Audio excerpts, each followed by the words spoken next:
Welcome back to the Free Code Camp podcast. I'm Quincy Larson, teacher and founder of Free Code Camp. Today, we're talking with Namanh Kapur. He's a senior software engineer at LinkedIn, and he creates YouTube videos to help developers with their careers. We're going to talk about tips for getting hired in the post-Leetcode world, tips for cold DMing recruiters and for guessing their email addresses, why AI tools are going to lead to developers doing less repetitive work and more creative problem solving, and which foundational developer skills he thinks you should prioritize learning the most. Namanh Kapur, welcome to the Free Code Camp podcast. Ooh, thank you. Very happy to be here. Absolutely, man. Well, first of all, you had an excellent video on your channel recently about a gentleman, Roy Lee, who created a tool that allowed him to cheat on LeetCode interviews, or like the coding interview style Skype calls or Zoom calls, whatever, Google Meet, whatever tool. Like if you're interviewing on Amazon, I guess you'd probably be using Chime, right? So, but basically it's like this user interface that like lays over the screen and you can move it around. And when you're sharing your screen, they can't see it. But you can see it. And so you can like, basically it'll look at the challenge that's on the screen. Maybe that's a LeetCode problem. And then it'll use, LLMs to essentially pump out like a solution. And then you can just like type that solution and you can act all natural while you're totally cheating on the interview. Now, I just want to say I'm a teacher. That was my career up until like age 31. I was a teacher and a school director, and I absolutely do not advocate cheating. This said, I just want to relay what was happening. Basically, they had this system that allowed cheating because people are kind of revolting against the absurd nature of coding interviews and how disconnected they are from actual day-to-day work. That is a sentiment I think many developers share. Yeah. Maybe you could talk a little bit about Roy, your experience with him, and your perspective on the entire situation. Yeah, sounds great. Yeah, so the story was I saw the viral articles and I realized that he was just up the street at Columbia and I live in New York City, so I said, why not just hit him up and try to meet him in person? And so luckily he responded to my DM. We met at a Shake Shack, super low budget, just kind of came together very quickly, him and his co-founder Neil, and they're both great. I think you can definitely tell that they're going to make it. I don't know if it's going to be something that they do, and you can just tell that kind of like drive that these kids have and the way they can virally market to a Gen Z audience. Like kind of the ideas are easy. Execution is what's hard. And that distribution on X, on LinkedIn to, cheat and live stream your cheating, to record the whole thing, to drop it when Amazon comes in with some suit, to publicly leak it, and with plenty of legal pressure, to have the amount of strength and courage to be able to do that and basically know that you're taking a bet on yourself, because big tech is never going to hire you again. You are blacklisted 100% on some global spreadsheet.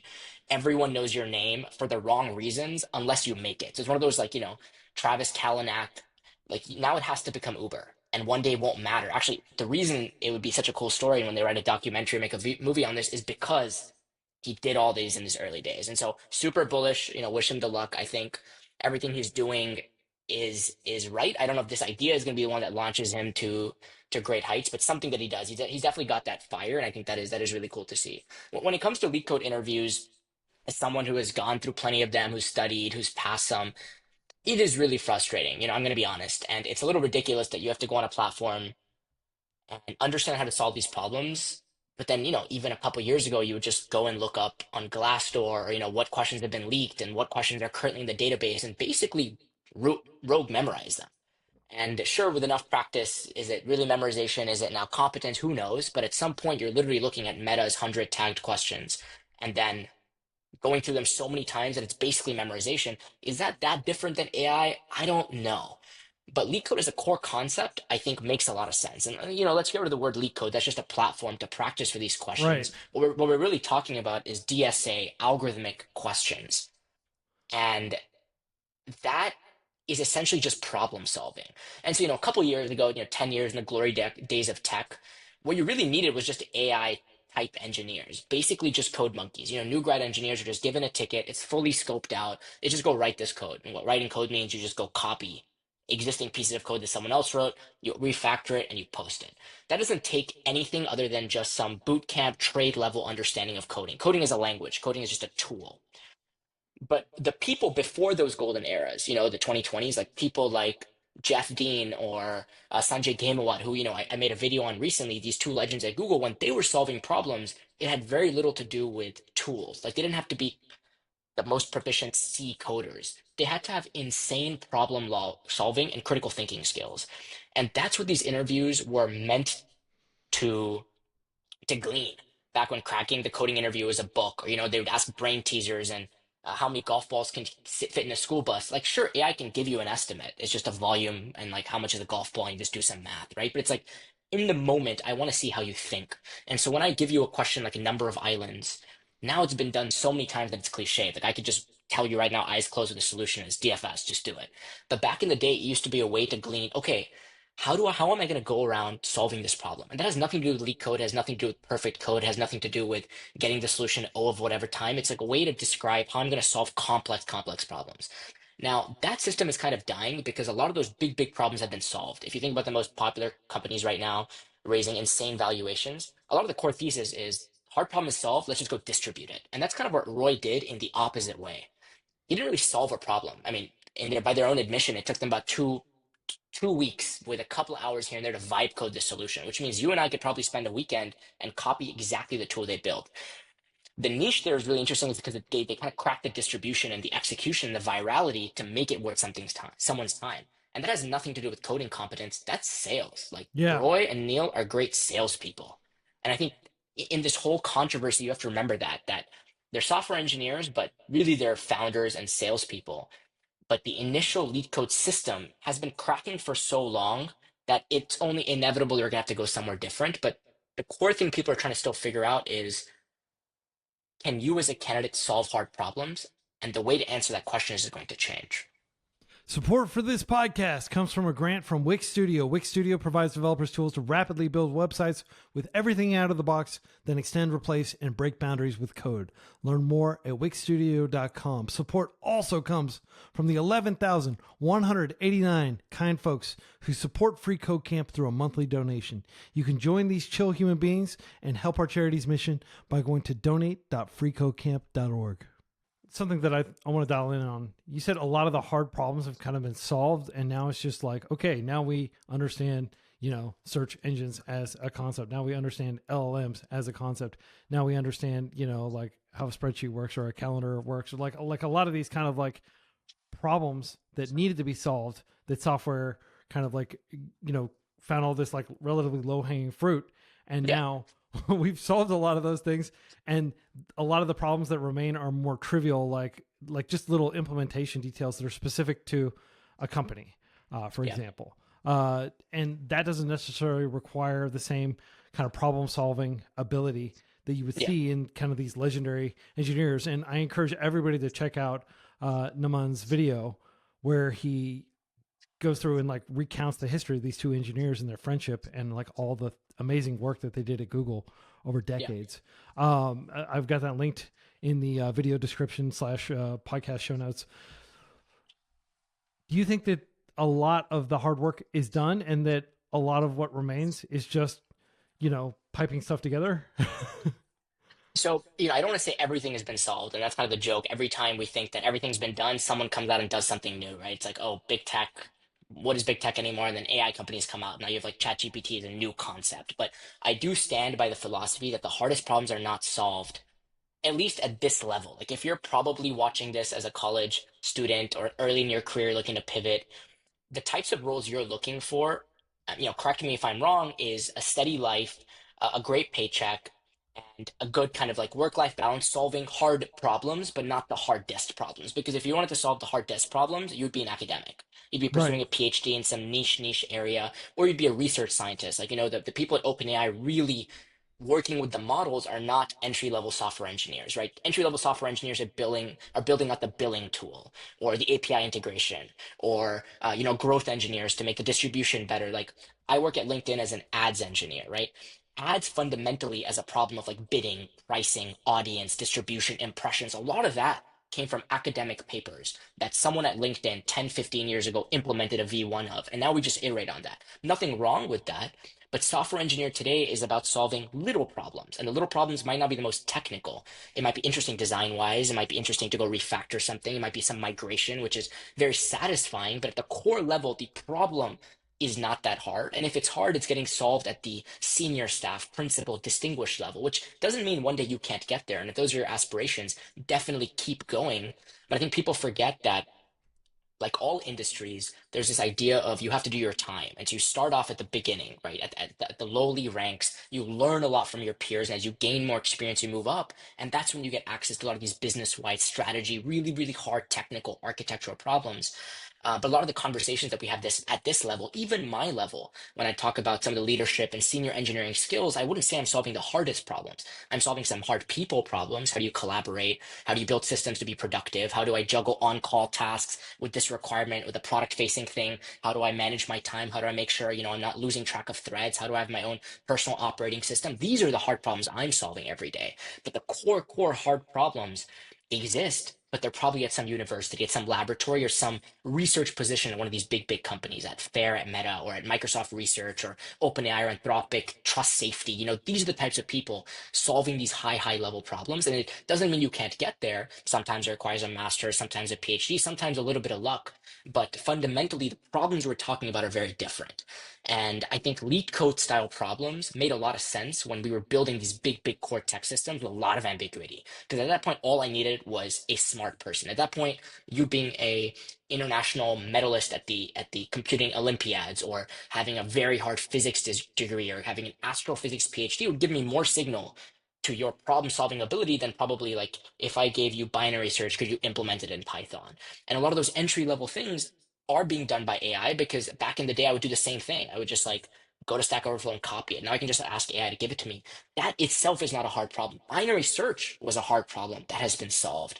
And so as you look at the next frontier, I think the hardest problems are the very core technical ones. But they're probably not the conversations you and I are having, at least at this level in my career, or people that are looking at this podcast to make a career change. And that career change is necessary to get there one day. But I think in this whole AI is going to take over this, that, we're like losing sight of the hardest problems AI cannot do, obviously. But if your core competency is showing up to work, put on your headphones, and then just like going through the Jira ticket step by step that was already scoped out, then yes, AI is going to take your job. And if they don't take your job, some engineer is going to copy that Jira ticket, put it on ChatGPT, and then use that code and put it into production. And that is totally okay, because that code itself is not hard. And so the more architecture, design thinking, process thinking, strategy thinking, that AI can't do. And that's where the industry is moving. And ironically, the types of problems LeetCode was initially spurred up to get um, a glean into, like, are you that type of person? And so I think LeetCode is going to come back. It's just not going to be called LeetCode. It's not going to be regurgitating a bunch of code in perfect time in 45 minutes. It's going to be a new level, maybe brain teasers. Maybe it's back on the whiteboard. Maybe it's like in person, just you and I having a conversation. Because I can tell the way someone talks, the way they carry themselves. When I ask you details about your past project, the way you explain them, that's how I can figure out if you're smart. Of course, we still have the proxies. If you went to Harvard, Stanford, plug in your, top X amount of school, or you say, I worked with this person, that person, you name drop, whatever. But I think we're in the age of builders. And so unfortunately, Roy's probably been blacklisted, but he's the exact type of engineer I'd want to hire, because he has proven that he can do something. And, I'm kind of going on a lot of tangents here, but I think we're kind of losing sight of this big picture, which is we're branding LeetCode as something that is very different today than I think what it used to be. And I think that core thesis is still going to exist. That can't go anywhere. It was Right. just a way to glean smartness. So one of the things you mentioned there is that a lot of the hard problems are being solved by people who have PhDs, people who Yeah. have been in the industry for 10, 15 years. And for somebody coming into the field now, how do Yeah. you kind of stair step to Mm. being that level? Because a Yeah. lot of the problems that people were working on previously that helped them get to like elite developer status Yeah.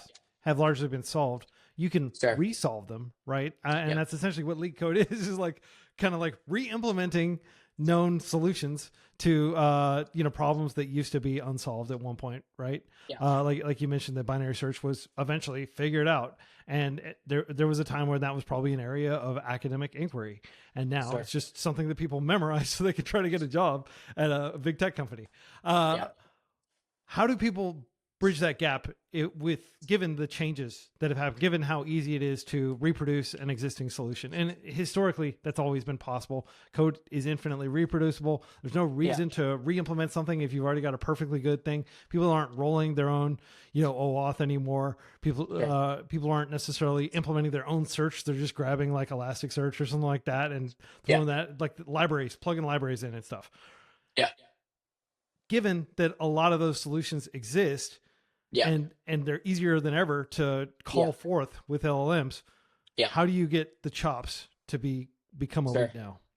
Yeah, so I think there are two questions there. How do you climb that ladder and get to a point where you can be solving hard questions? And second, in this time, kind of like what are the problems that you might be thinking about solving? I think right now is most exciting because we are truly in the hackathon era, right? That's what vibe coding is. I mean, hackathon used to be 48 hours, prototype, iterate, launch. Maybe your front end isn't even connected to the back end, but it's just prove something. Show me something. Show me something that works and solves an actual problem. And in the grind of LeetCode and the grind of these six-figure paying tech jobs, we lost track of that beauty. I think that's what I got into engineering for. That kind of, if I want to build something to make my life better and potentially your life better, I can just go build it. And now I have the tools to do it. All I need is a laptop, internet, $1,000 MacBook, a room with some lighting, and that's it. I don't need a factory. I don't need capital injection. I don't even need money. And now you literally need $0. Like maybe before you had to host it somewhere, you had to like hire a security expert or something. But now you have tools that can make that so easy. And so I think right now is the hackathon product engineering era. And this is when you iterate and you ship as fast as possible and you just build the craziest stuff. Like, something that I want to build, and I'm probably going to make a video on this, is as I'm iterating on YouTube videos, titles and thumbnails, I'm just screenshotting them and sending to friends. There should be a better way for me to poll and gather feedback in a very like vibey, partiful way. And so I'm just going to go vibe code that over a weekend. It might never ship, it might never make money, but it's going to make a part of my life better. And that's just one idea I came up with like that. There's so many cool iterations like cal.ai or cal.com where the dude just made an app that you take a picture of your food and it tells you calories. Such an easy idea. It had like $30 million ARR or something. And so today is the era of product engineering. Today is the area of what I would call like going back to real business fundamentals, where you have to do everything. Like, running a YouTube channel in a way is like running a startup. I do user feedback through the comment section. I think about marketing as thumbnails and titles. I iterate by doing different hooks and video ideas, and I keep pivoting and I keep trying to stay relevant, and I keep trying to earn your respect and trust as a viewer, because that's the only way to stay relevant. And I think that is what engineering is now.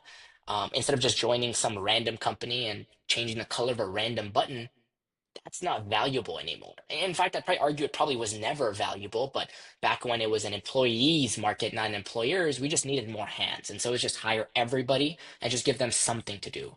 But now that we can become more efficient, I think it's really like actually solving problems, which again is the core, and it's kind of like a cycle. Yeah. We try to solve real problems, and then we just kind of like go up, and we lose track of that. And at some point it bursts, and then we're like, wait a second, we're only here to solve problems. And then some startup appears because big tech is moving too slowly, and then they become the new hot thing. But I think we're back in this like inflection point of going back to fundamentals of solving problems. And so if you're a software engineer, you're a computer science student, just use these tools and build stuff. Like just get good at being an iterator, an experimenter, and that kind of hackathon vibe, which I think is so interesting. So that's probably the answer to the second question. Yeah, and absolutely. And so I do have some further questions, like kind of like slicing up what you said.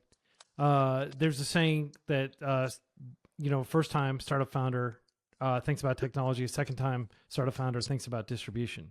Well, distribution, I mean, even as the tools get easier to create with and take what's in your head and create something that is actually in the real world that other people can interact with too. Even as those tools get better, distribution isn't getting better necessarily. I would argue, like, to some extent it went like this, and it was like free distribution, essentially using social media. And now social media is kind of collapsing to an extent. The big thing about Roy Lee was not necessarily that he executed incredibly in terms of creating a compelling UI or like the very best, cheating tool. It's that he created this cheating tool pretty quickly, and then he basically did this huge publicity stunt where he filmed himself getting a job offer from Amazon. And then of course, like, and he'd done this with a lot of companies, and like basically immolated himself and his Yeah. potential career prospects as kind of a spectacle. And of course, that got picked up by all the big tech publicity, press. But like, let's presume that like you don't have like some idea that is that compelling, and you don't want to be the guy who ruined coding interviews for everybody or something like that. Like how are you going to get the word out about all these projects? I definitely get what you say about like the hackathon era. I'm a huge fan of hackathons. I've been judging. I've already judged 2 hackathons this year, and I love going to hackathons and participating as well. But most of those ideas don't go anywhere, even though a lot of those ideas are pretty cool, and it's amazing what people can build very quickly. Yeah. Yeah, for sure. So actually, about Roy Lee, I saw a funny comment on LinkedIn where someone said something like, just because you commit tax fraud doesn't mean taxes are going away.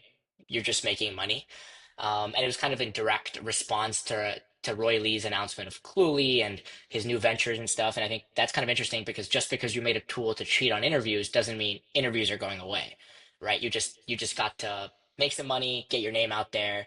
And I think that is something to also keep in mind. Like just because a cheating tool exists doesn't mean the thing goes away. Cheating's existed forever, right? Just because you can cheat on online assessments doesn't mean during COVID they weren't administered, right? So there's like a level of integrity principle that you kind of have to think about. But I totally am on board with creating something to basically point fun at an existing system. That's why we have comedians, right? It's like we have news anchors, but there's like a different level of someone poking fun at the president or poking fun of something they don't like and amassing views in that way and kind of bringing together a community. And so we need people to poke fun at things. And so I think another way to brand Roy Lee and Interview Coder and all of this is poking fun at big tech and being like, hey, are you serious right now? We're still going to be just like regurgitating number of islands. Like, you should probably go figure that out. And they'll go figure it out. Like, interviews are not going away. They're just going to change. And I think Roy Lee and Neil basically poked the bear. Yeah. And we're like, can you guys look at yourself? Like, I know you're big tech companies and you move very slowly, but you guys need to form a committee or do whatever you need to do in big tech speak and figure out like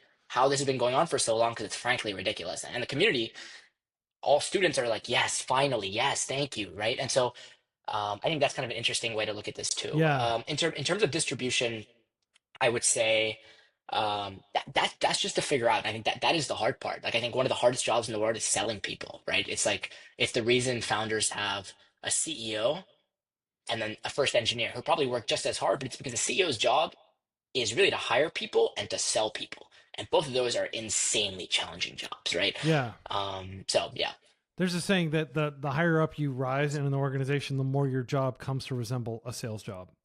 Yes, and, exactly. Yeah, and that's certainly true with like engineering as well. Like I know plenty of people who are really good engineers, but if you think about like the Ricardian, comparative advantage, essentially, it still makes sense for them to essentially go and like sell, as opposed to actually spend time, writing code or engineering, or even overseeing engineers. I'd be very confident that like even though most of the big tech companies have a software engineer as their CEO right now, the main thing that person does is not software engineering, it's sales. Yeah, exactly. So that it sounds like that's just like a problem that people are going to have to solve, and you're not going to get like a clear solution for that from this podcast. But one thing I do want to dive into that you said is people are celebrating, the potential death of, or it's probably not the death of like the rote coding interview, remote. I mean, it's totally different if you put somebody in front of a whiteboard. It's much harder to cheat when you are literally standing there, unless you're like David Copperfield or something. Like you have to actually write on the whiteboard and you have to actually think out loud and stuff. And we're going to get into some of your tactics that you recommend for that in a little bit. But a lot of people were very happy when standardized tests like the SAT, the ACT, a lot of universities started abandoning those. Yeah. But then something's going to fill that vacuum, right? Like, how are they going to choose whom to admit? And where you don't have like objective evaluation criteria like the SAT, cognitive bias and all these other biases can creep in and essentially determine who gets into the university. And it goes from being this relatively transparent system, this social contract. If you can get a perfect SAT score, then you are much more likely to get admitted to our elite program. And it becomes much more diffuse. Like, okay, how am I supposed to get into this elite university now? Sure. Do you think that something like that could happen with coding interviews if we lose sight of this, rite of passage It used to be Yeah. people crammed for the SAT, and now people cram for the coding interview. Like, what's going to Yeah. replace it? Yeah, no, 100%. I think I talk about this in my deep dive into the story where once you get rid of a standardized metric, you further discrimination in other areas.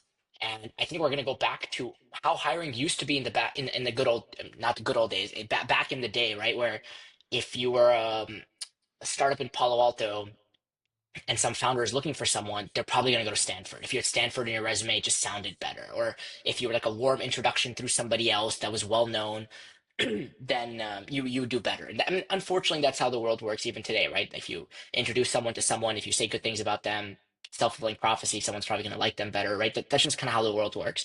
And so we're going to go back to what I would say is proxy-based hiring, where companies are mostly going to funnel out recruitment pipelines in the top universities or the top programs. And that could be the Ivy Leagues, MIT, Stanford. It could be top engineering schools like Georgia Tech or Urbana-Champaign, where they've had success. It could even literally be a startup hired an intern, had a good experience, and just said, you know what, we're going to generalize to your school is amazing. Which makes no sense because it's one student. But what else are you going to go off of except for numbers like ACT or GPA or your grades in classes? Number two, where you actually went or your past experiences, right? Having Microsoft or Google or a Facebook on your resume probably indicates proxy because if you're good enough to get into Facebook 3 years ago when interviews were really difficult, then you must have some level of competency. Or three, that you're just a warm introduction. If I'm working somewhere and a friend speaks highly of you and I trust my friend, then sure, I'll give you the interview. And so, I think unfortunately to crack that initial thing, which a lot of people struggle with, the ATS, like, my resume can't even get through, I don't even get called back. At least back in the day, they give you a coding assessment that you could just solve. But now that you can cheat on it, that's going to go away. So how do you even get access to that recruiter in the first place? Is going to be through connections, which are either built through just education or proxy of some company you've worked at, or actual relationships you've built. And that's just a different level of skill. Unfortunately, the stereotypical introverted, stay in my room, don't bother me type of person is going to have a harder time getting interviews, getting offers, getting opportunities, because before you would just get sent a code signal or a hacker rank, which is super, super cheap for the company, just distribute to 100,000 people and see how many people actually pass it. Now it's like I don't have time to hop on the phone with 100,000 people. So I'm going to ask my 8 team members to each refer 4 or 5 people and I interview them and then hire 3 or 4. Right. And so getting access to that is going to be so much harder. All right, we're back. We fixed Namann's mic. And on the topic of universities, Yep. You've said that you spent 6 figures sitting in a lecture hall and not really learning what you needed to learn to be a software engineer. What role do you think universities play? Granted that they are signal for potential hiring managers, but at the same time, the quality of instruction and the relevance of the instruction, it hasn't been improving at the rate that the prices of attending these universities has been increasing. Yeah, for sure. I think in interview, it's probably it was dramatized in my video where I said didn't give me anything. Like obviously I got something, but I think what the point I wanted to make was that it's very different than the technical skills. I think university is a great time in your life to figure out who you are. Now, my personal life experience is super varied, and so I grew up in 7 different countries. I've been a new kid everywhere. I've had to be in different social, economic, cultural dynamics, and so I've learned a lot through my childhood. But a lot of people don't get those opportunities. You grow up in a suburb, you go to the same elementary school, middle school, high school. If someone asked you, what do you want to be or who are you? You have no good answer to that question. I think college is a time when you discover that. You're introduced to people you might have never hung out with when you were younger. They come from a variety of different backgrounds, international students, people who are on financial aid, not on financial aid, people who speak different languages, people who want to do different things. Maybe you grew up in an Indian household and all you heard about was engineering and being a doctor, and then you meet someone who's like, you know what, I want to be a Broadway musician. And you're like, I didn't even know that was a possibility. And you just, I think your breadth and perspective of life increases in such a beautiful, beautiful way. Now, is that worth $200,000? Probably not. But does it give you something that you can't get at a boot camp? Or if you didn't really seek it out by moving to a big city like New York and just spending a lot of time on the streets meeting people? Sure.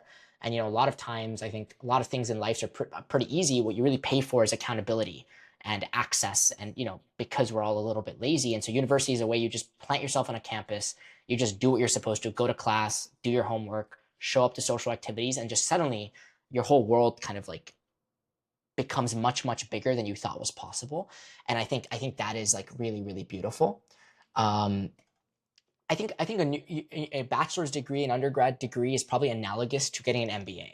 A lot of what you go there for is connections, travel, building relationships with people that are going to be with you for the rest of your life. Yeah. And I think that is something that a lot of people don't take advantage of in university. But my fondest memories weren't the classes or the education. It was like staying up late at night with friends in a common area trying to get an assignment done. It's like that the memory, or doing hobbies like a cappella, or doing internships in San Francisco and Seattle, and just learning how to be an adult. I think was so exciting, and it's kind Yeah. of like when you realize that the whole world is your oyster. And I think that is something that I'm really grateful for. Yeah. So I'm not trying to discourage like young people who haven't attended university from attending university, but Yeah, at the same time, like $200,000 is a lot of freaking money. You could do sure. a lot with that. You could Yeah, live for many years. You could probably travel abroad the entire time. yeah, You could definitely pay somebody to tutor you. If hmm, you need that source of accountability, you could definitely use those funds to enroll in, a cappella singing club, yeah, or improv class, or really do follow any flight of fancy you wanted with sure, $200,000. Now you're sure. not necessarily going to be able to get $200,000 from some just loan, Yeah, like a life loan. Like I want to spend 2 years like a hiatus from life, or a gap year loan. Maybe there's something like that. I don't know, but let's talk about ways that you could maybe substitute that. Like, let's say you yeah, went to a commuter college. Like I went yeah, to like a state school. It was really inexpensive, and I just lived off campus, and I just set foot on campus like 2 days a week. Basically, I stacked all my sure. classes, so I only had to go there twice a week, and that was my entire college experience. And Yeah, so I didn't live in the dormitories. I didn't have a lot of those. Like I don't even know very many people that attended the university that I attended, right? But I yeah, do have a degree, and I did learn a lot from it, and I think it was sure. totally worth it and a net positive for me.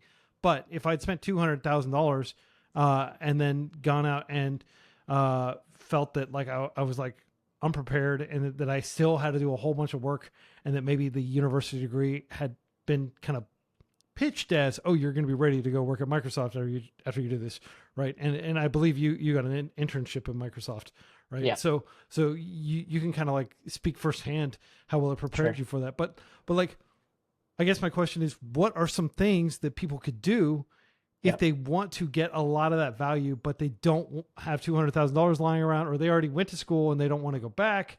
yeah, I mean, you mentioned MBA, like Master of Business Administration, kind of like an excuse to go back to get a degree and learn a bunch of yeah. important skills like accounting and economics and stuff. But uh, where would you recommend people go if they don't want to go to university at this point? Yeah, for sure. So I think it's going to take a lot more effort. It's kind of what we talked about where like Roy and Interview Coder, right? The hard thing is actually selling. And so if you're not going to have some structured curriculum, it's like going to the gym. Like you pay a personal trainer not to give you rocket science. You can go on ChatGPT and it'll give you a workout plan. But the accountability, the showing up, them actually being there, not wanting to let someone down, that's what makes you get a personal trainer, right? It's like putting some money, so there's some investment. And that's what university is. It's a big, big investment. And so you probably have a fire under your butt to go get a job after, to be able to pay that off, to make it worth it essentially. And if you're not going to go to university, then you need to probably either spend a lot of time just in your room building things, or a lot of time outside of your room learning things. I think those are probably your two paths, and you have to pick one and stick with it for a little bit of time, like 1 or 2 years. If you want to go in the vibe coding direction, then lock yourself in the room. And that doesn't mean don't see people, like have a life, but just build, iterate, throw stuff on the internet, build in public. Like, what's stopping you from creating a Twitter handle or a social media YouTube account right now? Why don't you live stream it on Twitch? Like, why don't you just build in public, learn all the skills that you're taught in university by just doing it yourself, right? And that's where you don't index yourself on results. You just index it on hours worked, 8 hours a day, 1 year straight. There is no way you can't make it after that. There's just no way, right? And so if that's the path you want to take, then open your laptop and just start building something. And if you don't know what to build, then figure that out. And when you figure out what to build, then go build it. If you don't know how to build it, then you figure that out. And every step of the way, you learn something new. And all while you're doing this, you're increasing the opportunity, right? You're putting yourself out in the world. It's like having a personal website where someone could just find you and you never know when they're going to find you, and suddenly your life can change. And that's one path. Or number two is go live as much life as you can, especially because you have time on your side, right? There's time to make money. There's time to settle down. There's time to really lock in, or monk mode, or grind set, or all these things you hear about on social media. But when you're young, there's so much to just learn. Like, go travel the world, go try to get an internship and just work for a couple months, then quit that and go somewhere else, move cities, get in a van and travel the United States, like go back to India and get in touch with your heritage. Like, just like learn more about yourself and the world, and a path is going to form. And at some point you're gonna have to lock yourself in a room. And kind of like the interesting thing is, of both these paths, you're gonna have to do both at some point in your life. You just get to decide which one is now and which one is later. But you pick that and you stick with it. And university is this nice little bridge where you do a little bit of both. You lock into your classes, you have to do assignments, you have to show up to exams, but a lot of the social life is just hanging out with people, going on trips, eating food with them, learning about them, learning. And so it's like you get to do both a little bit in university, but you're right, you have to pay a steep, steep cost for that. And so if you don't want to do that, then you pick one and you just go deep and you really make it your full-time job. Just immerse yourself in that experience. And I think you're going to get a lot of that college degree nuance by yourself. Yeah. I talk to a lot of people that are, in their 20s, 30s, even people in their 40s that are like kind of getting out, like they just got divorced, or they just got like recovered from an addiction, or any number of things. They just got out of prison, and they're trying to like essentially start the next chapter in their lives. Sure. And one of the things that pretty much all those people have in common is they need money. Yeah. At the end of the day, in order to be able to go back to India to get in touch with your ancestral roots, or to be able to, explore yourself and actualize yourself in other ways. At the end of the day, like living is expensive. If you don't have money coming in, you literally die, right? In some countries, maybe there's like a social safety net. In the U.S., not so much. And it's basically you've got to scrap, and you've got to figure out a way to find a way. And one of the things that you have optimized a lot for in your career so far is trying to make money and trying to, be frugal and all that. But you've told me that like it does make a lot of sense to optimize for income. Sure. What advice would you give to somebody who's trying to optimize for income right now? Let's say they have intermediate programming skills, like they've been programming for like 3 or 4 years, and they were just working some other unrelated job, working as a barista or something like that, but they have put in the time. They've done what you said, sat in the room and just grinded. What should they do if they want to maximize their income from here? Yeah, for sure. So, I think it's so interesting because I believe two things very strongly, and they're diametrically opposed. I both believe it is insanely hard to make money, and I believe it is so simple to make money. And those are opposites. I fundamentally believe that if you work hard on something for long enough time, it is inevitable that you make money. It's just not possible. You can't make money. Now, that doesn't mean you're insane, which the definition is doing the same thing even if it doesn't work. This is iterating, experimenting, doing different things, just keep going, pivoting. Even if you're a founder, you just never give up. At one point, you will make money, and you will make a lot of money. There is just no way you can't. I believe that strongly. But it's also insanely hard to make money, especially in the short term. If it was easy, you would just go gamble in Vegas, or you would just, day trade the stock market. Like, it is very hard to make money. And if you don't have money, it is very, very hard to make more money, right? The more money you have, the easier it is to make more money. So, just I want to put that out there. And I think the third core tenet of my philosophy is if you're lost and don't know what to do, you might as well make a lot of money, or try to make a lot of money, because it's going to help you once you figure out what you want to do, or it's going to give you access to resources that'll help you figure it out. When you don't know what you want to do, and believe it or not, you probably look at me, Quincy, and you're like senior software engineer at LinkedIn, has a YouTube channel, makes Instagram videos, lives in New York City, pays rent. Like, this guy's got it figured out. The classic thing is right back at you. I have nothing figured out. I don't know what my purpose is. Most days I feel extremely lost. I have very philosophical, existential crises of, should I live in New York? Should I be working a big tech job? Are these golden handcuffs? Like, what am I doing? Is it right? Is it wrong? I go through this every single day. Rarely feel enough, rarely feel like I'm doing enough. And, to just put it out there, if you as a viewer are watching and it's like me preaching you advice or something, I just want to level the playing field and tell you authentically, in the most vulnerable state, that I am just where you are. just at a different step in the ladder. But a lot of the things that you think about and worry about, I think about every single day. And if I wanted to make money today, I don't think it matters what I'm doing. I would need to build routines and discipline to just not stop. I started the Instagram journey 1 or 2 months ago, and I didn't care about views. I didn't care about what types of videos. All I cared about was I'm going to post every single day. And so what I want you to get out of that is that if you wanted to make a lot of money today, whatever you pick, it could be grinding LeetCode. Well, then you better do 300 problems, right? You better spend 8 hours a day doing LeetCode until you're so good that you can go to a quantitative trading firm and pass the interview. And that might take 3 months of dedicated practice. But the only thing I've really told you, the advice I've given you is wake up every day and do it. And now you might say that's very general, that's very cliche, but let's switch it up. You want to travel the world. Okay, then what are you doing? Pack your suitcase. I know you need some money to book a flight, but I think people also vastly overestimate how much money you need. You might not have health insurance, you might not have a 401k, you might have zero savings, but you can get by. Especially in South America, Southeast Asia, with just a little bit of money or working odd jobs. I think you can, but people don't like a traveling bum type scenario. Like they want you to come and like be able to like at least afford to stay in their hostel and stuff like that. And it's hard to get work permission in places like that. You do need to have money to travel. I think you need a little bit of money, but I think a lot of people wait until they have enough. And I think what I'm trying to break down is that enough number is probably much higher than you think. And that's probably easy for me to say, as you're probably saying, like, well, has a full-time job. It's probably easy for him, has some savings, 100% sure. And I think I definitely understand my privilege, and I'm very grateful for that. But I think, and this is something that I used to face. I was like, oh, it's so expensive to travel. When you like really break it down, there's a lot more money. I mean, my rent in New York is probably more expensive than traveling. And then we could have a whole argument of like, well, you can pay your rent in New York, so it's easy for you to say that. But all I'm saying is that I know a lot of people that travel on insanely light budgets, because the experience of traveling is so important to them. And in the middle of traveling, you can make money. Like a lot of people travel, you can be making content about it. You can be writing about it. You can be reflecting on it. You can, go to a third world country, like learn about a new product and be like, I want to bring it to the US and try to bring it D2C. You can there's so much stuff that just takes a lot of effort that most people aren't willing to put, and a decent amount of luck. But I do believe if you do something hard enough every single day, luck will find you eventually.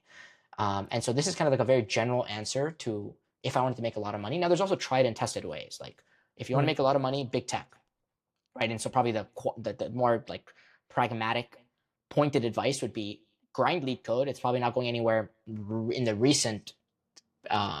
near future. And even if it is, the skills you're going to gain by the discipline, the tenacity, the problem solving, the able to digest a problem and break it down to its subparts, to come up with a brute force solution and think about a more optimized solution, to be able to communicate that, to speak eloquently, to come across as both competent but also a good team player. These are all great skills for the rest of your life. Put in 300, 500, 600 hours into that. Become better than I am. Because, I was never really good at this. I had to spray and pray. I had to apply to 100 jobs so I could get 1 or 2. Become someone that could apply to 10 jobs and get 2 or 3, right? Like increase your hit rate. Then apply to a bunch of jobs, get one, and then build kind of a stability. And I'll just quickly opine that I do think like working as a remote developer is definitely the absolute best thing you can do if you want to have stable income while you travel. And I have lots of friends who travel. I personally, like, I go and live in China with my in-laws for like 2 months out of the year, and we just turn off the power in our house and like cut all our utilities, cancel our YMCA, do all that stuff. And then we just go over there, and there's like a big upfront kind of like plane ticket cost. But once we're there, we're living with family, and it's not living in China is much cheaper than living in the United States. 100%. Yeah. So yeah, I can definitely like co-sign that. Like spending time abroad is great, and it's great for perspective and everything. And you can economically live overseas. I interviewed Alexis Taylor, and she Taylor Alexis, sorry, and she just moved to Thailand, and she works remotely as a security engineer. So she has like kind of like the U.S. income coming in and the Thailand cost of living. So you can delta that, and then you can save a lot of money. What should people do if they want to get in big tech? Because as we've established, that is like probably the most lucrative career you can do if you're not like a physician or something like that. If you want to make a lot of money and you want to make it more deterministically than trying a whole bunch of projects. Because I know plenty of people in Silicon Valley who've thrashed for decades trying to get something to get traction and have not succeeded. There is inherent risk in doing startup stuff. But getting a job as a software engineer, that's like a pretty stable field, regardless of what, people may be saying. And that's one of the things I want to ask you about. Like, what do you think about the prospects of people entering the field right now? And again, sure. like maybe they have a CS degree like you did. Maybe they just, self-studied and they have a degree in something unrelated, or they don't have a degree, but they have worked hard. They've done everything you said, and they want to get into the field. For sure. And kind of the last thing leading into the last question, I think you kind of touched on was live with your parents. And I don't, maybe don't have the best relationship, different cultures have different, I'm very, very lucky that my mom would be ecstatic if I called her right now and said I'm moving back home. She'd want that, right? So it's like you can save so much money. I spent 3 years of COVID in Texas with no state tax, living at home, working remotely. It was COVID, so I guess I had to, but I got to spend a lot of time with my parents. They're not getting any younger, right? So that's a huge benefit I'm never going to regret. 2, I got to save on rent. I mean, if I add up how much I'm spending in rent in New York, that could probably fund travel for multiple years, depending where I'm going and how frugally I want to live there. And so there's a lot of cost. I mean, for a lot of us, rent is the biggest cost. And if you can somehow break that, swallow your pride, go back to your childhood room just for a little bit to get back on your feet, I would highly encourage it. I think it's a lot of a resource that a lot of people don't take advantage of because we live this narrative of 18, I'm going to like bootstrap myself, leave my house. Like your parents were there for the first 18 years. They loved you dearly. It's largely an American kind of like rite of passage. Like I don't talk to people from Asia or even Europe that necessarily are like hell-bent on moving out. In America, it's kind of like an independence thing. And part of that is because America historically has had such abundance. Because we were the winners of World War II and everybody else was destroyed, and we had like this monopoly on basically everything. And but anyway, not to go into history lesson. But I just want to co-sign what you just said. I love that advice, and I've moved back in with my parents, at various periods in my life, and I feel very grateful that my parents are still alive and that option exists. And I'm thrilled that your parents that you haven't worn out your welcome at your parents' house either. Exactly. So getting into tech, like again, let's take the premise: somebody has the skills. Kind of like objectively evaluated by LeetCode, they could potentially pass the interview. The skills are not the problem, but like the network, the reputation, knowing the actual meta skill of being able to apply for jobs. I know you said you applied for like 500 jobs and that yielded 10 offers. And that's a pretty good hit rate. But a lot of people don't necessarily like, maybe they've applied for a ton and maybe things have fundamentally changed. How is the job market today in 2025? We're recording this May 2nd, 2025. No, for sure. So I think I would take a step back, and the question I would ask myself is, what are other people doing? Like, what is my competition doing, right? Like, there are people that are definitely getting these jobs. What are they doing differently? And maybe some of it's inherent privilege, right? Maybe their dad is the manager or something. Sure, let's discount those as hopefully a minority of people. There's a lot of people just like you who are getting interviews or passing these interviews. Like, what are they doing that is different? And I think there's like a personal aspect of all this that everyone forgets.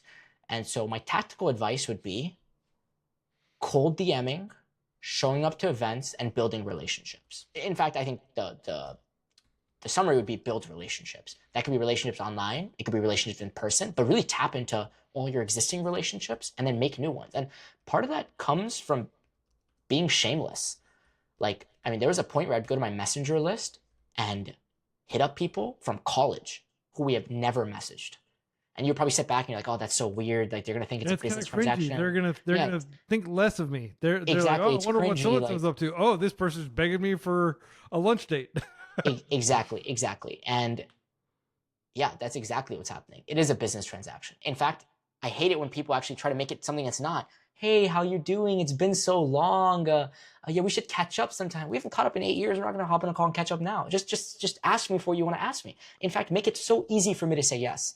Give me your job. Just be like, hey, Namanh, I know this is out of the blue.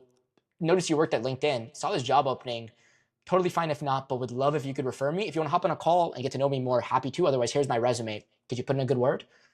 100%, especially if we have some proxy. We're going to the same university, or someone I know. I mean, you can be crafty with this. I'm not trying to be a salesperson. There's a way to cold DM. You can make it worth their time, or honestly, do the reverse. Don't be all scammy and optimize it. Just be a normal human being.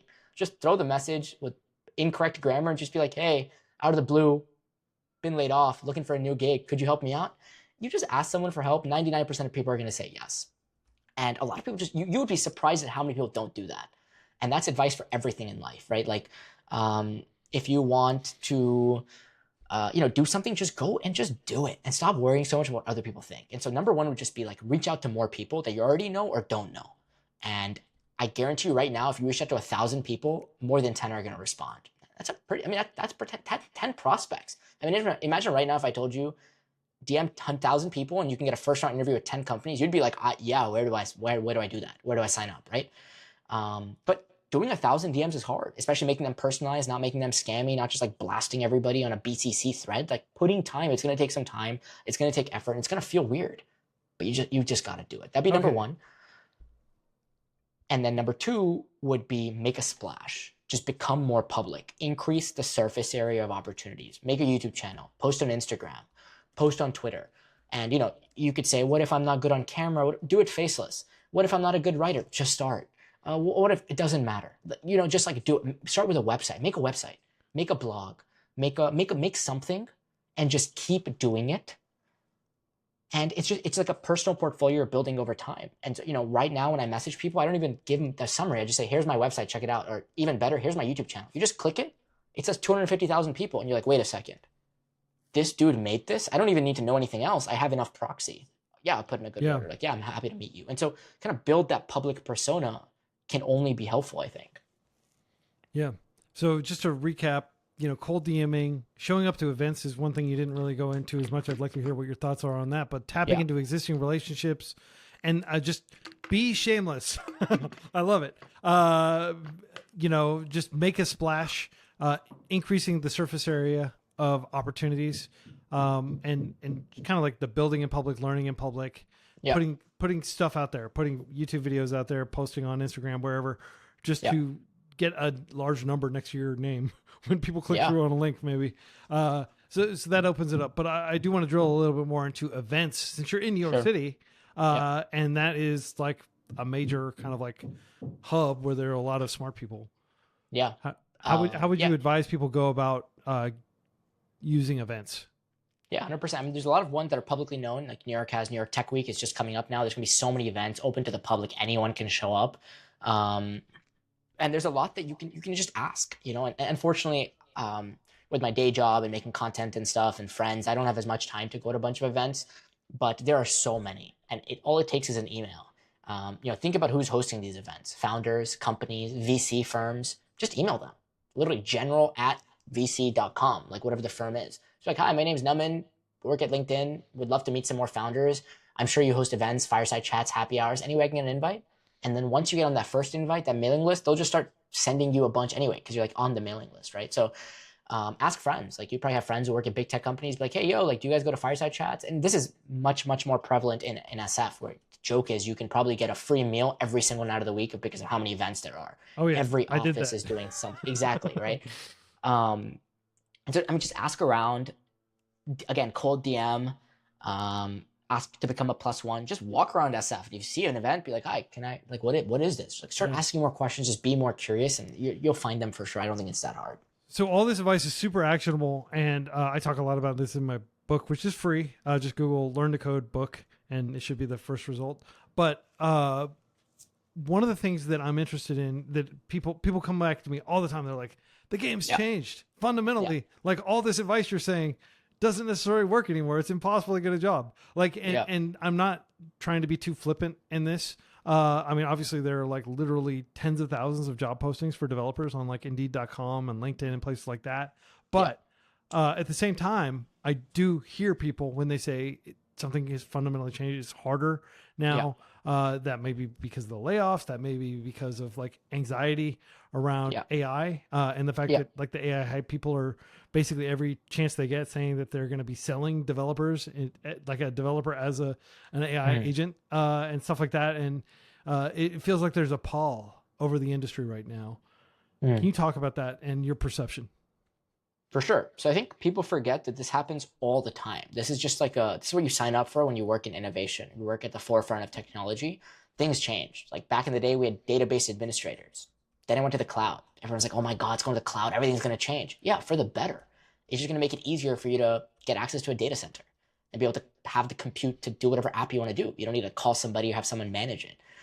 People used to be like, oh my God, we have Robinhood now. Stockbrokers are going away. yeah, you don't have to like call them anymore to put in the trade. You can do it on your phone, but like fundamentally the system still exists. And so it's like it's changing. Now the question is, are you going to change with the time or are you going to complain about it? Yes, it's harder. I agree with you. But the good things in life are hard. I mean, some people get lucky. I wish I was working in big tech 2010 to 2020 because I could probably retire by now. I would have just gotten a job, just sat there, done my day-to-day 9 to 5, and the stock would have grown so much that I would have won the lottery. Yes, I wish I had gotten lucky in the good old days.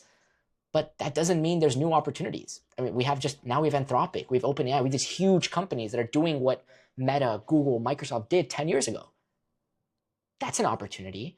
And I think it's really easy to complain, and I do it too, especially when things don't go my way. It's easy to preach this, and then one day I'm looking for jobs and I don't hit the first 5, and I'm like, oh my God, I can't get a job. But it's like, come on, like bigger picture, we've done this again. It's cyclical. It happens again and again and again. The question is, are you going to change? Same with my content, first year grew insanely fast, kind of stagnated, can't get the same viewership anymore. The question is, do I give up? Oh my God, tech isn't as glamorous on YouTube anymore. I can't just say, I work at LinkedIn, here's my free food and get 1 million views, or day in the life of a software engineer. I can complain about it. Yeah, I'm a little sad. I wish I could just do that. I could milk it. But times have changed. People have changed. Interests have changed. Am I going to change with them? And more importantly, am I going to build fundamental foundational skills that aren't going to matter on these little blips up and down? Am I going to make my content better? Am I going to focus on storytelling, which is something that has existed since mankind? Yeah. These things that will never go away. And will I kind of move it in the direction that we're changing? And this doesn't mean pandering. I'm not saying don't have conviction, right? Like I want my content to be a certain way. It's going to stay that way. Just because it isn't getting as many views doesn't mean I'm going to be less authentic. But it means that I'm going to change with the times, change my skills, and kind of point them in the right direction. And I think right now, all that's necessary is to point it. These menial tasks, kind of going back to the Jira ticket example, that stuff is going to go away. I'm glad it's going to go away. Like, do you really enjoy going to work and just like doing the brute force, like coding labor, copy, pasting, writing unit tests? Like that's icky. The stuff I enjoy is hanging out with my teammates, thinking about big problems on whiteboards, thinking about the forefront of what's LinkedIn going to build in next new, like how are we going to make more money? How are we going to provide more value to our customers? That's interesting. Can we talk more about that? Well, I mean, AI can't do that. That requires me to be in a meeting room, to listen, to talk, to be empathetic. Same thing with doctors. Like today, you could probably just like put your symptoms on ChatGPT, but it's different when I go and some person looks me in the eye and says, it's going to be okay. Like a robot telling me that doesn't do it for me, right? Like human empathy with doctors, is, I mean, like, you, you're taking a huge risk with your health on a system that is not proven. That is like kind of an extreme example.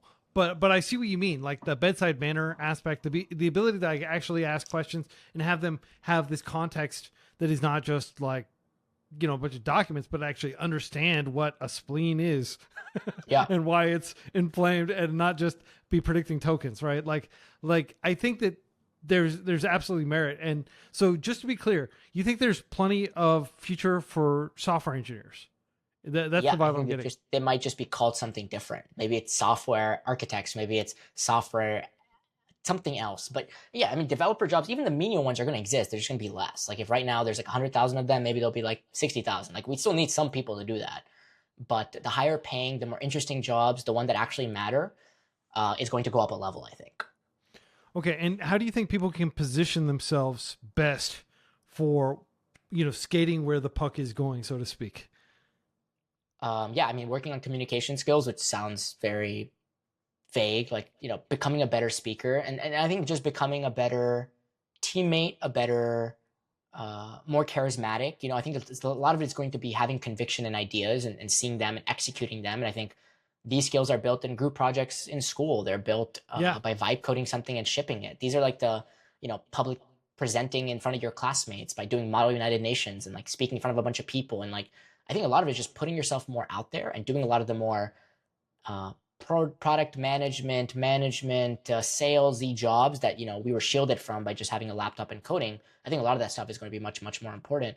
similar to the bedside manner, where some of the best doctors aren't going to be the ones who can close their eyes and remember what they studied in first year anatomy. You can probably look that up. You can probably scan the entire textbook and like find that. It's going to be the people who understand that it's nuanced, that you might be 85 years old and you don't want to go through surgery, even if ChatGPT is adamant it's going to save your life, by understanding that you might not have enough money to understand how you want to live your life, like that empathy, putting all of it together, just like a doctor needs to do, and their job is going to change. An engineer is going to have to put it all together, bring everyone together, rather than just being really siloed. Yeah, I mean, the more I listen to your thoughts on this, the more it goes back to what you said earlier about this being the hackathon era. Yeah, Hackathons are probably one of the most, I guess, like fusion exercises you can do that yeah, involve all that team building, all that problem solving, all that communication skill, and then of course actually pitching what you're doing to a judge and all that right. stuff. Uh, the meta program, like talking about like the tools and approaches and thinking about all those things and deliberating on those. I mean, like my advice has always been like, and this is how I learned to code, was I did like a hackathon a weekend Yeah, all up and down the coast of California, San Diego, SF, LA. yeah, And basically was just going wherever the hackathons were. I'd go there and do them. And, yeah, I mean, like that does sound like a really good way to learn right now. Do you go to hackathon, or like, do you have friends that go to hackathons, even though you're working as a senior engineer at LinkedIn? Does that come up we very often? actually, yeah, we have internal hackathons, which are pretty fun. And one of my regrets this year was I was traveling. By the time I got back, I didn't have a chance to do it. But one of the teams I was mentoring or hanging out with actually ended up winning one of the prizes, which is super cool. But one of my most popular videos was actually me at the UC Berkeley Cal Hacks, just interviewing students. And so I love the energy at hackathons. And that's kind of, I think, what got me into tech, that kind of like startup-y, just like build stuff, iterate fast, late night, Red Bull fueled, kind of like, it sounds very glamorous, but that kind of era and that spark I think still exists, and now it's even easier because you can vibe code, and I think people aren't taking as much advantage of it. But we can build so many. I mean, I have a lot of friends that actually build apps just for themselves. Like it's just one user. It's not even deployed. Yeah. It's like a website that they just have on their phone, like as a link, and they'll use it to find restaurants in New York or fastest way to get here or there, and they're just kind of build cool ideas for themselves. Yeah, that is kind of I the think killer that, app for yeah, vibe coding, is just building something that only you are going to use. So you don't have to worry as much about security, usability, like all those different things that would come with exactly, like a 1.0 release. Uh, yeah. yeah, So I want to dive a little bit into more general advice that you have sure, for the interview. yeah, Because this is something that pretty much everybody has to face, regardless of the education component. And then beyond the interview, the other meta stuff that comes with it, like uh, negotiation. You said earlier that like one of the biggest things you can do to change the course of your personal finances is to just like get a higher income with a job. Do you yeah. still think that bargaining on salary is the correct thing to do? Do you think the market's changed to where it's so much of a buyer's market for talent that people don't have the leverage to negotiate still? Or would you still negotiate if you were applying for a job? Always negotiate for every part of your life. And I think there's a couple of reasons for that. One, because you have to have conviction in yourself. Two, I would never want to work for a company that looked down on me advocating for myself, because the one thing I'm going to do for the rest of my life is advocate for myself because nobody else is going to do it for me. That's number two. And three, if you look at it from just a financial perspective, a company has put potentially six-figure amount of dollars behind recruiting you. That's not going to go away because you advocate for yourself. If you think about the amount of time it took for the phone screen, the recruiter call, the amount of engineering hours it took, if an engineer makes six figures per year, you can do the math on hours, the on site, the deliberation, the opportunity cost of putting you through the loop versus a bunch of other people. They've probably spent $50,000 to $75,000 on just you. And if you say, hey, I have a competing offer, which by the way is the best way to have leverage. The answer to Yeah. your question, do we still have leverage, is just being a desirable candidate, having other opportunities. And you can bluff it. I wouldn't recommend it, but yeah, and technically you can bluff it. It's like poker. You can say you have offers if you really wanted to, but just go get offers, get actual numbers, figure out what people are making, and then come to the table with, hey, I love your company. I'd love to work here, but let's be honest, I need it to be worth my time, to set me up for success. And, to also, I don't want to come to work every day and worry about, oh my God, I'm not making enough. That's going to make me a bad employee. I want to work somewhere where I feel like I'm desired, where I feel like I desire to work. Um, and even if the answer is no, because sometimes in my career, the answer has been no, and I've pushed hard. The answer is just going to be no. They're not going to yank it. And if they did, then that's not a company you want to work for. Because think about like how it's going to look for when you're asking for a promotion or a raise. And if you're always just scared and have anxiety, that's not a great conducive workplace. And so always ask. And the best advice I can give you is always ask insanely high. Always ask insanely. Yeah, and Don't be rational. That takes courage. But the number one thing I learned from college and one of my social psychology classes was this idea of anchoring. And if you anchor low, you can never recover from it. So if someone asks how much you want to make, you just say something insanely high. Like if someone asked me right now how much you want to make, I'd be like $300,000 base salary, maybe 400. I'm making that up. Maybe I have some context from levels that I fire or something. Am I going to get that? Absolutely not. But if I start with 300 or 400, now them saying 150 sounds like they're disrespecting me. So they're gonna have to come somewhere in the middle, 250, or it's not worth my time. But if I came with like, hey, I'd be really excited about 100K, they'd be like, how about 80? And it's like, how am I gonna go from 80 to 200, right? So it's like, anchoring is probably the best advice I can give you. 100% anchoring is a very like well documented psychological phenomenon, I guess, the way that like humans have these biases, and that's one you can certainly exploit in the negotiation. Be the first person to blurt out a number. Don't let them say the number first. But let's take it from the perspective of somebody who's got a bunch of student loans. They're living in a big city that is expensive, and they're not sure how much longer they're going to be paying rent. They have already applied to 500 jobs. Let's say they're no slash. They've been doing what you do, 500 jobs, and the market is more adverse now than it was when you were applying. Certainly when I was applying for jobs and stuff like that. We're in like hard mode era essentially, and that is not to say that it's impossible, but I want to empathize with the people out there that are going to be a little bit discouraged after applying to hundreds of jobs and not getting through. You have an opportunity to get an offer. Do you hold that offer and then you go and get another offer and then you negotiate? Like let's say somebody gives you like maybe an exploding offer. Like you have like a week or so to think about it before you really do need to like decide whether to accept it. Like, how would you go about that? Like, knowing that you are bearing a lot of risk. And you don't want to just blurt out 300,000. Say, oh, sorry, we can't do that. And then that like tanks. There is a risk. It's It's probably like it's a non-zero amount of risk that you are taking if you try to anchor hard, or if you're taking this always negotiate. And so is there like a kind of like conservative like angel on your shoulder that's like, maybe you shouldn't push it here. Maybe you really are in a desperate situation. Like, how do you know when? Like when to negotiate? Because I mean, always negotiate. I definitely understand what you said. One of the things you said that was really profound is you wouldn't want to work somewhere where they would look down upon you advocating for yourself, and that totally like resonates with me, and I think that's advice to live by. But at the same time, if you're desperate to pay the bills, for sure.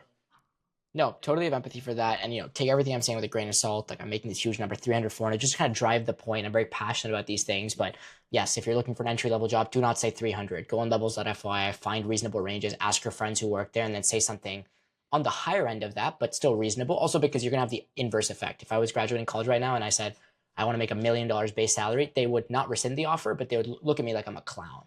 And so, like, make sure you advocate yourself respectfully and you respect all the parties, including yourself, because I think it makes you look bad if you make up these insane numbers, because the company's going to be like, this guy's not even serious. Is he even that smart? So, something to think about.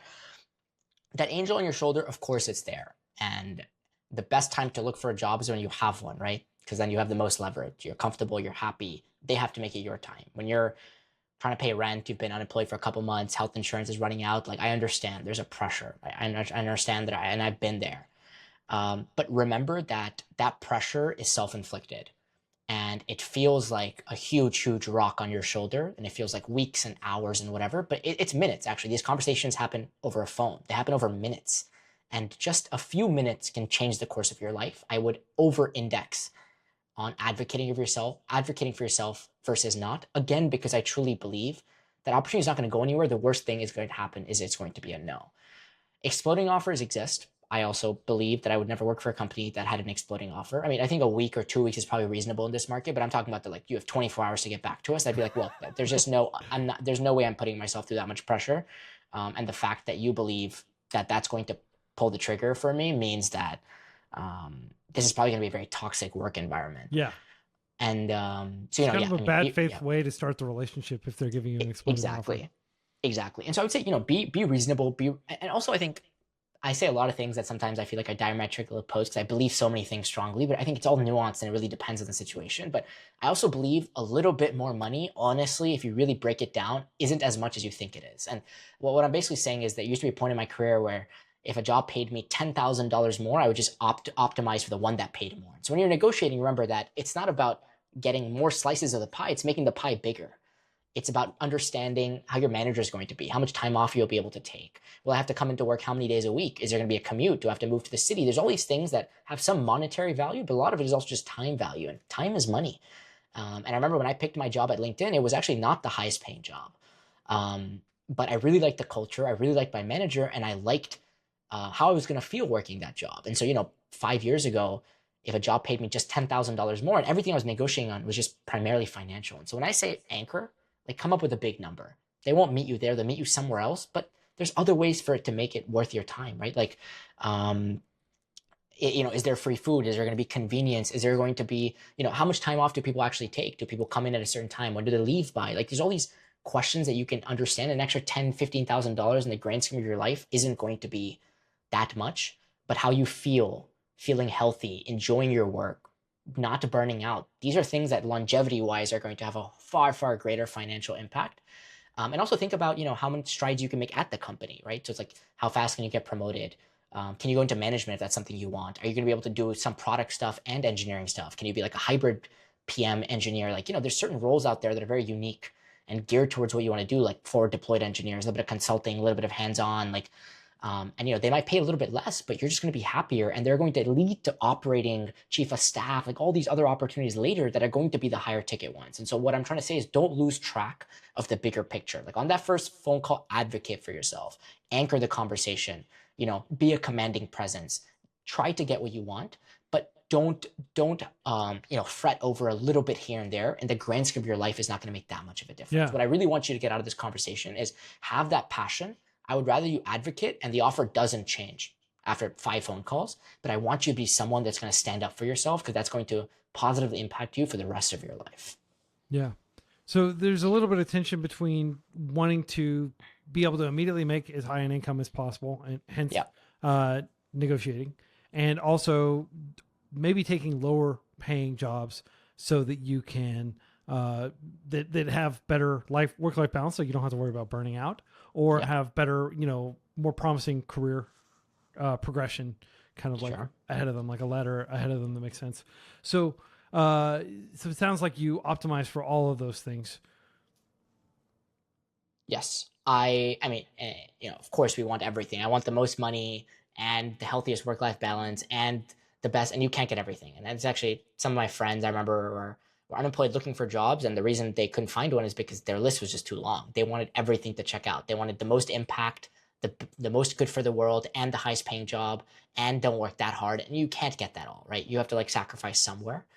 I basically decided which one was most important, and then indexed that as the most, and then found something that was as good as it was going to get, like 80th, 90th percentile with all my different goals, and then basically accepted that. Yeah, that makes a lot of sense. I have some kind of more rapid fire questions for you. I want to be respectful of your time.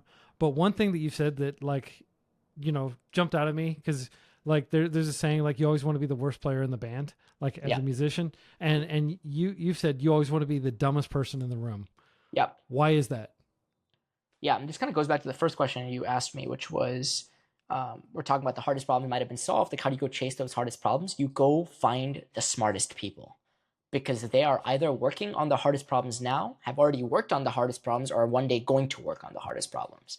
And by being someone who is smart, driven, dedicated, you're the type of person that is going to go chase life. And that's in a variety of different ways. And so I always want to be the dumbest person in the room, because I just learn a lot more from the smartest people. And being around driven people makes me more driven. But then also being around people who tell me hustle culture is bad, like it's not that deep, enjoy your life. I need all these different voices. And so when I say I seek out the smartest people, they aren't necessarily the richest. They might not necessarily be the ones who are working 20-hour days. They might be a variety of different industries, but they are what I believe um, the best is in that field. Like, the best travelers that are traveling the most, the people who work the hardest on their startups, the ones who make the most money. I need all those different voices. And I want to surround myself by a breadth of these people who are what I would deem like some of the best in their way of life. So it can influence me as I figure out mine. Because again, core thesis is I am lost. I don't know what I'm doing. And the way to learn is just to surround myself by people who are also lost, but maybe just a little bit less lost than me. Awesome. That's great advice. So just surrounding yourself with like kind of like a plurality of voices so you don't get pulled too far in any one direction and you don't over optimize for one thing to the detriment of other things. So I want to ask some quick programming questions for learning the program. One of the things that you have said is you strongly encourage everybody to get started with Python. You recommend that as the best entry language. Do you still advocate for that? Yeah, I think so. I mean, I haven't, I write Java at work now, so it's been a long time since I've looked at what's out there. Something new hot is there every day. I think Rust was gaining steam. I used Go at Bolt. I think that's pretty popular. Yeah. But I think when I go back to my own side projects, I have to make a script. I vibe code. It's mostly going to be Python, at least on the back end. It's just so easy to script. It's so readable. It's fast. It's fast, not like compiler wise, but fast to just like iterate and keep going and have to worry about stuff. So I think it's the most beginner friendly language, but again, I think these are all semantics. What you pick doesn't really matter. Just stick with it and learn something deeply. The programming fundamentals aren't going to change. The language is just a way to interact with the computer. But the core semantics, the programming fundamentals, the data structures, all that stuff is going to be the same. Yeah, and one thing that you said that jumped out at me is that you recommend when people get started, they really just focus on hash maps and arrays as the data structures that they get good with. Why is that?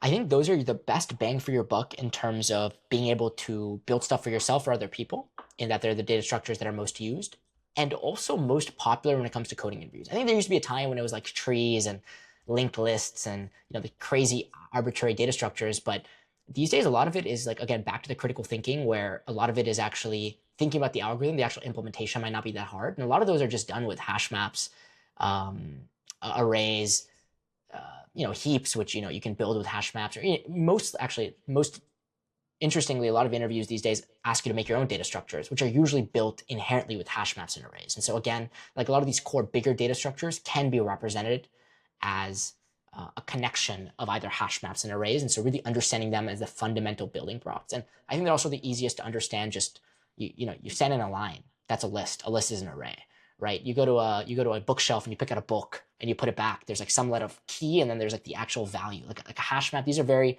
generalizable concepts, and it's like how NoSQL databases are built on a fundamental level. They're just kind of permeating all different parts of programming and computer science, that really understanding them, and I don't think it's that hard to understand them, because again, you have so many real life examples for them. Kind of gives you some more confidence. It makes you feel like you can at least get started. And the hardest thing for anything in life is getting started. When I'm script writing, the hardest thing is that first sentence. Once the Google Doc is a work in progress, I can always just hop back into it. But the friction required, the activation energy to get started is usually so high that if I can make it very easy for you, just a dictionary, just a list, you're probably more likely to stick with it. I think that is probably the thing I want you to get most out of this. Awesome. So a lot of people are using it, or you can do a lot of things with those two data structures. They come up a lot in job interviews, and just getting good at them helps you address kind of the blank page problem, so to speak, and helps you get started faster. And then one thing that you said, you yourself are a senior engineer, and you've worked alongside a lot of bright senior engineers, I imagine, over your career. And you said that senior engineers don't necessarily know the code base better. They're just better at navigating it quickly. Yes. How do you get good at navigating it quickly? Yeah, so a little bit just comes with time. Reading and writing more code is going to make you understand it better. So a lot of it is just like time. And I think that's one thing to realize when a senior engineer magically knows the solution. Just remember that they've been there for 7 years, or they've been there for 5 years. They've been doing it for so long that it's honestly inevitable in some sense. Number two is just getting good with code search tools. And I think AI makes this a lot easier now with Copilot and stuff. But even on GitHub, there are so many ways to search, and even normally in your normal life, like they're a way to search. They're like Google search power users by using regex, by having different, wildcards and stuff. You can be searching better on Google too. We often just search the most basic way. And so I think spending some time getting good at searching, understanding what tools you have access to, how you can navigate different files, your IDE, just spending some little bit of time, just like honing in your developer experience and environment. And I'd probably encourage every developer to spend maybe an hour a week, 30 minutes a week on a Friday or something when you're demotivated, to just spend some time getting better with the tools you're using. I mean, there's so many ways to make your command line, terminal better. There's so many ways to integrate a bunch of different tools, just become more efficient. That kind of like 10x engineer. A lot of it is the fundamentals haven't changed. You're just like better at using them. Yeah. And I think that comes with time again. If you spend enough time at LinkedIn, you're going to know how to do stuff. But when you're starting off, I think it's worth it. The ROI is pretty good to just spend a little bit of time understanding the tools. They're going to help you understand the code. So spending just a little bit of time each week, just getting better with your tools, and over time, that is going to accumulate. Yeah. And then one last question for you. Sure. Let's say, Namanh, that you could send some advice back to yourself when you were a university student, and something that might be able to make your life a little bit easier, lessen the rockiness of the path that you've strode to get to where you are today. What would you send back? Yeah, for sure. I think a lot of people say this, so this is definitely not this isn't quoted by me. I would just make a lot more noise.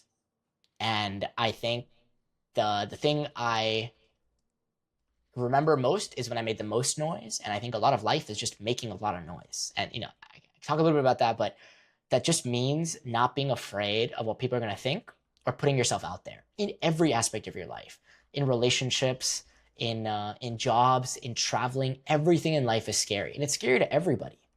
And, not enough people say it. When you go to a new country, it's scary. And it's like, nobody is not scared. Everyone is scared. Everyone is homesick. Everything is hard for everybody. It just gets easier over time. And I wish I'd started my YouTube channel 10 years ago. I wished I had, done, I don't know, gone to the gym more. Like, everything that you feel uncomfortable. Oh, I'm a little chubby. I'm going to go. What are people going to think? Like, everything. The hack is just starting earlier. Compound interest is on, like Einstein said it, right? It's like the most powerful force in this planet, even stronger than gravity. It's like this, you don't understand how strong it is until years have passed. And so it's very easy for me to now sit and be like, oh my God, if I'd started 10 years ago, where would I be? And so if you're listening to this, just start now. Literally start now, start today. Just do something. Because the best piece of advice I've been given is action is always better than inaction. It doesn't matter the direction of the action. Even if it's in a direction that is not right, at least you know that it's not right, so you can then point it in the right direction. And so just do something, keep doing it, and one day you'll figure it out, and just have trust in that process. But just put yourself out there. Don't be scared to make noise. Right on. Don't be scared to make noise. That's a great note to end on. Namanh, I want to thank you again for making so much time for us, and for sharing your thoughts so candidly.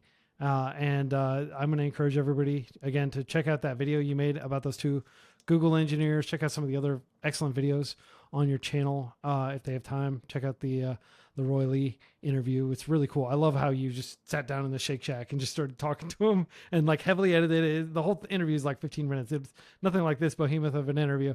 It's just like, I love your interview style, and I'm learning a lot from you, man. And I appreciate you taking time to put yourself out there and share what you're learning. Because a lot of people, they get to, senior engineer at a big tech company, and they're just kind of like, I'm just going to relax. I'm going to take it easy. I'm going to enjoy it. But like, it's clear that you're like looking around for new hard problems and new mountains to climb. And so it's very inspiring. Thank you. No, thanks for having me. Love what you guys are doing at freeCodeCamp. Love the energy, and love that you're democratizing education. That's actually why I started in content. It was this idea of, I just want to make it less friction for people to do something. And so when I say do something, I hope that I can make it a little bit easier for you to do that. But the hard thing is actually doing it. And so when you finish watching this, go do something. And I think that is probably my best advice. Most definitely. Well, until next week, everybody, happy coding. All right. See ya.